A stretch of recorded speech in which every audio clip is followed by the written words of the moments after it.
Jadi ya jujur aja Mas, handphone saya ini laporannya nggak cuma pesanggerahan jadinya.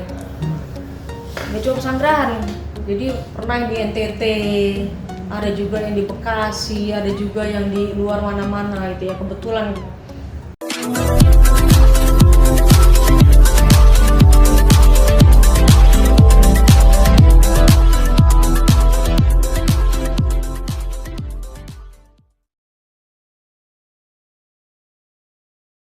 Terima kasih atas undangannya. Kita dapat kehormatan langsung ke ruangan Polsek Pesanggerahan. Nah, tadi kita di bawah sempat ditraktir makan bareng sama teman-teman Pokja, sama warga sekitar.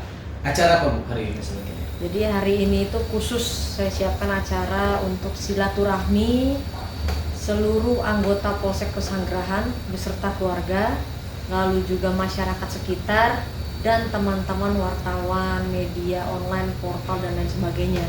Mengapa acara ini saya adakan? Pertama nih halal bihalal dalam rangka Idul Fitri. Lalu yang kedua, insya Allah saya paham betul suasana kebatinan teman-teman media ini. Karena kita sama-sama berada di lapangan selama bulan puasa, kita sama-sama berbuat untuk masyarakat. Sehingga pada hari ini, pagi hari ini, kita semua berkumpul untuk bersilaturahmi, kita juga untuk saling bermaaf-maafan dan juga untuk saling diskusi kira-kira apa hal-hal apa yang mungkin bisa kita bahas atau mungkin pelayanan apa yang bisa kami berikan kepada masyarakat, karena itu tentunya tidak bisa murni kami bekerja sendiri, pasti kami membutuhkan teman-teman berbagai kalangan, berbagai pihak ya, termasuk dari teman-teman media. Ya, bagaimana Bu Sela melihat sinergi antara kepolisian dengan media bisa membantu mensukseskan program-program khususnya di Polsek Pesanggerahan? Yang pasti saya sangat bersyukur dengan keberadaan teman-teman media. Saat ini Polri sudah memiliki layanan 110. Ada layanan 110. Saya pribadi pun juga menyebarkan nomor handphone saya kepada masyarakat. Artinya tidak ada batas antara saya dengan masyarakat. Tetapi yang paling utama dari teman-teman media sendiri, kalau tidak ada teman-teman media, mungkin saya baru tahu suatu kejadian saya dan jajaran itu 2 jam kemudian. Tapi karena ada teman-teman media yang mengkonfirmasi ke saya, menanyakan ke saya, itu mungkin 10 menit, 15 menit kami pasti langsung ada di TKP dan memastikan betul, mendalami betul ada kejadian apa nih, seperti itu. Jadi memang kalau secara sinergi, ya saya sangat-sangat bersyukur ada teman-teman media berada di sisi kami sebagai anggota Polri. Ya, termasuk Bu Sela adalah orang yang aktif sekali di media sosial. Kenapa kita bilang gitu? Karena kemarin kita sempat lihat di postingan Ibu turun langsung saat terjadi hiruk pikuk saat pengembalian retur barang-barang paket. Nah, itu apa yang terjadi Bu sampai Ibu posting itu Bu di situ? Jadi yang informasi pertama itu justru kembali lagi datang dari teman-teman media. Ini ada antrian panjang dan itu hari ketiga Lebaran ya. Itu hari ketiga Lebaran. Terus saya lihat, kok di perumahan warga dan antriannya panjang. Cukup sangat panjang ya, dan begitu saya cek, saya coba bertanya ke ketua RW setempat, saya tanya ke RT setempat, itu disampaikan bahwa Bu, ini nih rekanan dari penerimaan retur Shopee. Ini mohon maaf saya sebutkan secara langsung ya, SPX ya, SPX. Ternyata dari pihak agen mitra tersebut pun tidak tahu secara sistem mereka di-on-kan. Namanya mitra-mitra driver kurir ini kan mencari rezeki. Mereka mau mengambil barang-barang retur. Barang-barang retur yang datangnya itu tidak hanya dari wilayah Jakarta. Bahkan bisa dikatakan itu Jabodetabek. Pada saat mereka antri panjang, gimana caranya kehadiran kami anggota Polri ini kan tidak sebatas memberi pengamanan, kenyamanan dan keselamatan, tetapi juga kami harus mencari solusi apa yang bisa dilakukan.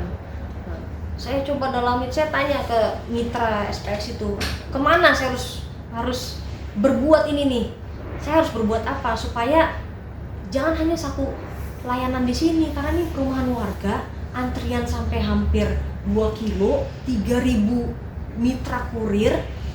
Siapa saya harus ini? Oh Bu, ini Ibu harus ke kepala gudang. Ibu harus mencari mitra lainnya, karena mitra lainnya ternyata di daerah Pesanggerahan itu kurang lebih ada 3 atau 4 mitra lainnya. Cuma ini semua kepentok karena pelayanan dari pihak Shopee sendiri itu by system. Tapi kan yang namanya sistem tetap dikendalikan oleh manusia. Disitulah saya cari tahu, coba cari orang gudangnya di mana tempat gudangnya, siapa nomor teleponnya, berapa nomor teleponnya, dan ayo kita koordinasi, kita ngobrol. Nah itulah dari kejadian tersebut, ya alhamdulillah gitu. Artinya keberadaan Polri tidak hanya memberikan pengamanan, kenyamanan dan keselamatan, tapi juga harus menjadi solusi bagi warga masyarakat yang membutuhkan, supaya dipecah, terurai, jangan sampai jadi antrian panjang. Bahkan sudah ada yang antri dari jam 10 pagi Pak. Pemilik agennya aja tidak tahu kalau beliau itu secara sistem di on kan. Tiba-tiba dia jadi digedor, datang. Saya pun kalau seandainya menjadi operator yang ada di dalam ruangan itu Pak, wah 2 jam saya udah habis oksigen Pak. Itu sempit, komputer cuma 1. Nah, sementara driver harus antri. Saya lihat juga barang-barang yang dikembalikan, iya barang-barang yang kecil, barang-barang yang mungkin tertunda berapa lama, yang salah keinginannya. Bahkan ada beras juga yang diretur, itu kan saya pikir sampai kayak begini, sampai sepanjang ini gitu. Dan alhamdulillah saya dan jajaran di Polsek Pesanggerahan juga dibantu dari rekan-rekan dari kecamatan, oleh Satpol PP kami dibantu. Ibu, kalau kita baca kan Ibu menjabat dari Januari kalau nggak salah ya. Dari Januari sampai sekarang bulan April, apa gejolak apa yang paling berat di Pesanggerahan? Bagaimana keresahan warga Pesanggerahan setelah Ibu secara turun langsung? Kalau gejolak awal yang saya ketahui paling awal pertama adalah tingkat tawuran dan juga ormas yang berada di Pesanggerahan. Tapi kembali lagi saya coba melakukan pendekatan dan alhamdulillah mungkin dari teman-teman media sendiri bisa menyaksikan apakah ormas-ormas ada yang berita-berita sebelumnya, atau adakah tawuran-tawuran yang berita-berita sebelumnya. Karena terkait tawuran yang dilakukan remaja itu menjadi salah satu konsentrasi saya di posisi saya yang sebelumnya pernah menjabat Kapolsek. Saya merasa tawuran remaja ini adalah dinamika, tren, pergeseran moral yang mungkin dulu jika kita menjadi pengurus OSIS, grup pecinta alam, ikut klub olahraga tertentu itu kebanggaan, sekarang itu bergeser. Jadi orang-orang yang lebih suka ikut perkumpulan tertentu di medsos, janjian untuk adu kekuatan. Oh saya grup kuat nih, saya geng motor yang kuat, atau saya ada di komplotan yang kuat nih, janjian via medsos untuk melakukan tawuran tanpa mereka sadari apa yang mereka lakukan itu adalah sebuah kesalahan yang sangat fatal. Karena pilihannya 2, mereka menjadi pelaku atau mereka menjadi korban dengan menggunakan penggaris-penggaris besi, terus dibuat seperti samurai. Mereka main serang-serangan, mereka itu kan tidak tahu itu bolongnya itu bisa sampai kelihatan tulang. Itu pengalaman saya pada saat saya bertugas di Polsek Pagedangan saat itu. Dan di sini alhamdulillah saya didukung oleh Pak Camat melalui Kasatlaknya, bagian pendidikan, terus Pak dan Ramil juga. Kita sama-sama sepakat bahwa ketika terjadi tawuran tidak ada lagi seremonial yang anaknya didatangi orang tua, cium tangan, dan itu akan terulang lagi. Karena bagi anak-anak zaman sekarang, paling cuma di kantor polisi, nanti salaman, nanti begini, selesai. Tapi kita sama-sama menandatangani deklarasi, dan itu orang tuanya tanda tangan, anaknya tanda tangan, sekolahnya juga tanda tangan. Kalau sampai itu terjadi, KJP cabut. Jadi instruksi KJP cabut itu yang mungkin tidak terlalu menggelegar, di sini saya gelorakan KJP cabut. Itulah yang mungkin pada akhirnya tingkat tawuran bisa dikatakan turun drastis, bahkan tidak ada. Adapun itu warga udah bubarkan. itu warga yang membubarkan, karena warga-warga di Pesanggerahan saat ini sangat luar biasa kecintaannya mereka, kesayangan mereka terhadap Polri, karena bagi mereka keselamatan diri mereka juga menjadi prioritas utama. Dan selain itu juga ketika ada sebuah atau suatu kejadian, saya selalu sampaikan, silakan Bapak Ibu kalau memang mau eksekusi aja duluan, tapi jangan sampai parah ya, kasih ke kita, percaya ke kami, percayakan kami pasti akan memproses sesuai dengan peraturan hukum yang berlaku. Bahkan beberapa kali mungkin bisa dikatakan Polsek Pesanggerahan ini bisa melakukan penangkapan terhadap tindak pidana tertentu. Semua ini peran dari warga masyarakat yang memberikan informasi, Bu, ini ada di sini, Bu, ini di sini. Karena saya juga tidak membatasi interaksi saya dengan masyarakat. Bu, ini ada di sini, Bu. Tadi saya terakhir lihat orangnya ada di sini, Bu. Ini pakai motor ini, Bu. Dia sekarang begini, Bu. Gitu. Padahal mau pelakunya kabur sampai di Bogor pun dia tetap kita tangkep. Dari mana? Ini dari warga masyarakat.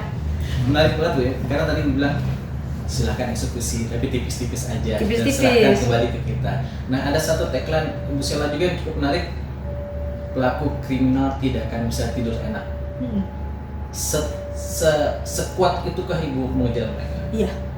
Saya dan jajaran pasti tidak akan membiarkan ada pelaku kriminal yang bisa tidur nyenyak.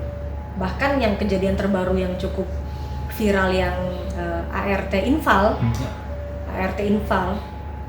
dia menggunakan KTP palsu, saya sudah tahu. Dia menggunakan KTP palsu. Nah, sekarang nama asli dia siapa? Dia itu data aslinya apa? Saya sudah tahu semua. Hanya tinggal masalah waktu. Sepandai-pandainya tupai melompat tidak akan pernah bisa ikut Olimpiade. Itu aja maksudnya. Ya.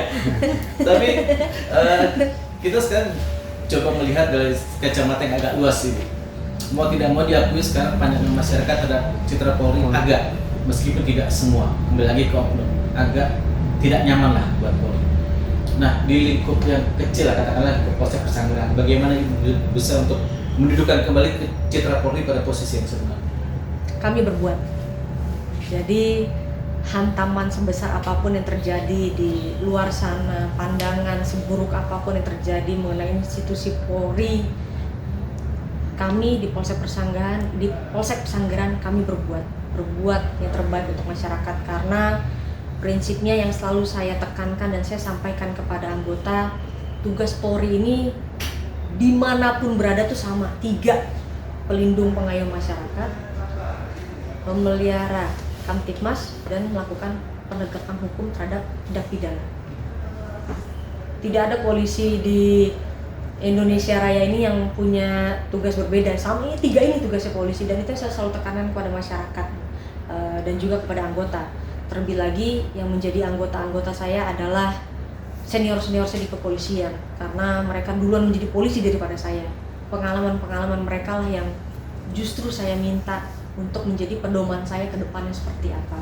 Dan juga evaluasi-evaluasi dari masyarakat, dari teman-teman media, apa sih yang diharapkan dari polisi? Apa sih yang diinginkan dari polisi? Memang dengan gempuran yang sebesar ini banyak mental anggota yang tentunya drop. Tetapi saya selalu memberikan motivasi bahwa ayo tidak usah memperdulikan itu, yang penting kita berbuat, kita tetap berada di tengah-tengah masyarakat. Masyarakat itu masih membutuhkan kita, masih membutuhkan keberadaan kita. Jadi itu yang selalu menjadi concern saya kepada anggota di Polsek Pesanggerahan. Ya, karena memang seperti buah si malakama ya Bu ya, saat ada oknum yang salah pasti diomongin, pun berbuat baik, berbuat sesuai prosedur, tetap dibilang pencitraan. Nah, Ibu sebagai pimpinan di sini, apakah tidak merasa hard feeling dengan komen-komen masyarakat seperti itu? Ya pastinya ada hal seperti itu pasti, itu kan karena itu terkait mental ya. Itu kan terkait mental. Jadi memang ya ketika kita berbuat, anggaplah kita pertama dianggap berbuat salah, lalu kita menjelaskan secara prosedural, ini loh sebetulnya ini begini. Ketika berita itu benar, ya kita dilupakan. Ya. Tapi ketika berita itu salah, itu kalau perlu sampai lek-lekan kita injek Pak. Kan itu ceritanya. Cuma Ya kembali lagi, yang penting kita berbuat dulu yang terbaik, kita berikan pelayanan yang terbaik, kita harus cepat merespon apapun yang menjadi keluhan di masyarakat. Jadi ya jujur aja Mas, handphone saya ini laporannya nggak cuma pesanggerahan jadinya, nggak cuma pesanggerahan, jadi pernah yang di NTT, ada juga yang di Bekasi, ada juga yang di luar mana-mana gitu ya. Kebetulan saya juga punya rekanan angkatan di wilayah-wilayah lainnya, ya kita bantu untuk koordinasikan, tolong dibantu, tuh ada di desa ini, di NTT ada keributan, ada apa, tolong dibantu ya, ini anggota turun karena katanya menghubungi 110-nya putus 110-nya, jadi ya sudah, hal-hal yang kecil itu aja yang insya Allah kami berbuat dulu untuk masyarakat. Bu, mohon maaf, ini harus saya tanyakan ya, karena ini kita lihat banget di masyarakat ya. Masih ingat kasus Sukawati? Bayar.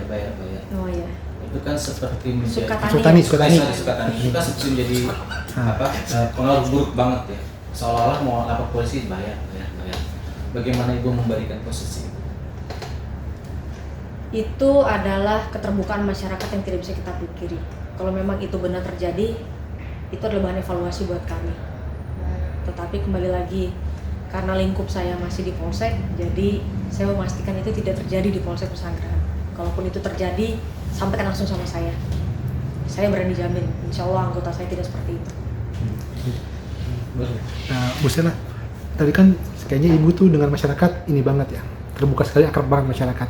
Gimana sih Bu, awalnya Bu menggait masyarakat gitu, kepercayaan masyarakat sekitar sini Pesanggerahan? Yang pertama pasti saya turun ke masyarakat. Langsung turun? Langsung turun. Jadi begitu saya diberikan amanah untuk menjadi Kapolsek Pesanggerahan, saya kan sudah mapping, saya melakukan profiling, oh ternyata wilayah saya ini seperti ini, oh ternyata ini kejadian-kejadiannya. Setiap kejadian itu tidak ada yang tidak bisa kita atasi, karena kembali lagi tugasnya Polri harus memberikan keamanan, kenyamanan, ketenangan, dan juga harus memberikan solusi kepada masyarakat supaya kondusif wilayahnya. Saya turun ke RW, saya belanja masalah dengan para RW dan RT, itu setiap malam saya lakukan. Saya tanya gimana Pak RW, gimana Pak RT, gimana Bu, gimana Pak Lurah, ada nggak ini? Oh ya Bu, di wilayah ini tuh begini, ini begini Bu, ini gini gitu. Ya saya belanja masalah itu. Nah itulah yang mungkin akhirnya masyarakat akhirnya percaya dengan keberadaan Polri, khususnya anggota di Polsek Pesanggerahan. Bu, sebagai lulusan Akpol 2012 gitu ya, apakah menjadi polisi dari cita-cita dari kecil atau gimana ceritanya? Iya, dulu itu saya di depan rumah suka melihat polisi lalu lintas, pakai seragam. Saya lihat ini keren ya, saya bisa jadi polisi. Terus sampai satu akhirnya saya mendaftar sekolah SMA Taruna Nusantara, alhamdulillah lulus. Lalu saya melanjutkan di Akademi Kepolisian, dan ternyata tidak bisa jadi polisi lalu lintas. Ternyata ilmunya belum lalu lintas, ya apapun yang saya nikmatin. Dan ternyata HIV saya ternyata bukan lalu lintas itu. HIV saya ternyata ada di fungsi lain selain lalu lintas. Seperti itu. Nah, menjadi Kapolsek tentu masih jauh lah ya dari segala macam impian. Sampai titik ini pengalaman apa yang Bu Sela paling tidak bisa dilupakan setelah berseragam polisi? Saya sudah pernah dinas di Polda Nusa Tenggara Barat. Artinya walaupun saya orang Jakarta dan alhamdulillah saya bisa kembali berdinas di Jakarta, saya sudah pernah berdinas di wilayah luar Pulau Jawa dengan dinamika juga yang berbeda. Lalu ini amanah yang ketiga saya menjadi Kapolsek, juga tentunya di Pagedangan punya cerita sendiri, di Limsar NTB punya cerita sendiri, di Pesanggerahan juga punya cerita sendiri. Tetapi tetap tiga tugasnya Polri ya sama, hanya bagaimana kita memodifikasi supaya sesuai dengan situasi dan kondisi di masyarakatnya, seperti itu. Apa sih cita-cita besar Bu Sela setelah sampai hari nanti? Ya pasti cita-cita besar saya tetap menjadi anggota Polri yang bisa memberikan pelayanan yang terbaik kepada masyarakat, dan dimanapun saya berada ya memberikan karya terbaik bagi masyarakat, bangsa dan negara. Ada pesan buat warga Pesanggerahan khususnya atau masyarakat Indonesia terhadap kepolisian?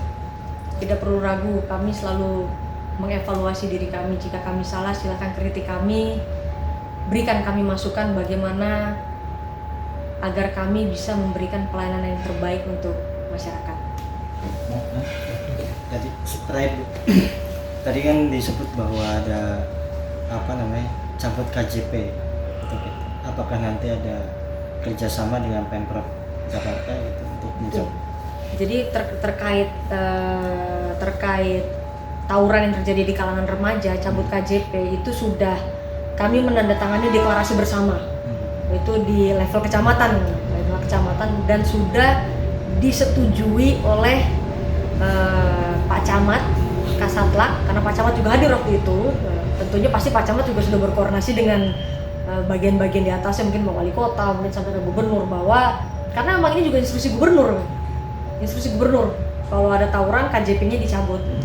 Nah, kami tidak mau, ini hanya sebatas seremonial aja buat takut-takutin. Nanti datang lagi ke kantor polisi, maaf-maafan sama orang tuanya, diulangi lagi, janjian lagi lewat medsos gitu. Jadi deal, ya oke, kita cabut KJP. Karena mungkin sebagai bagian besar dari warga Jakarta ya, KJP itu kan ya jantung ya, maksudnya pendapatan utama juga ya untuk keberlangsungan sekolahnya anak-anak mereka.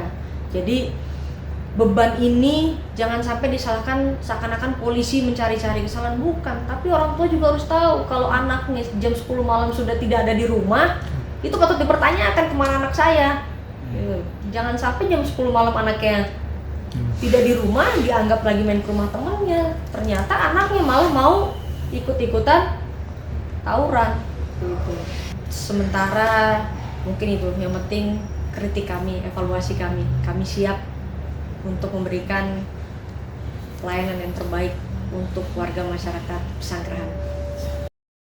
Jangan lupa ya di subscribe dan nyalakan lonceng notifikasinya.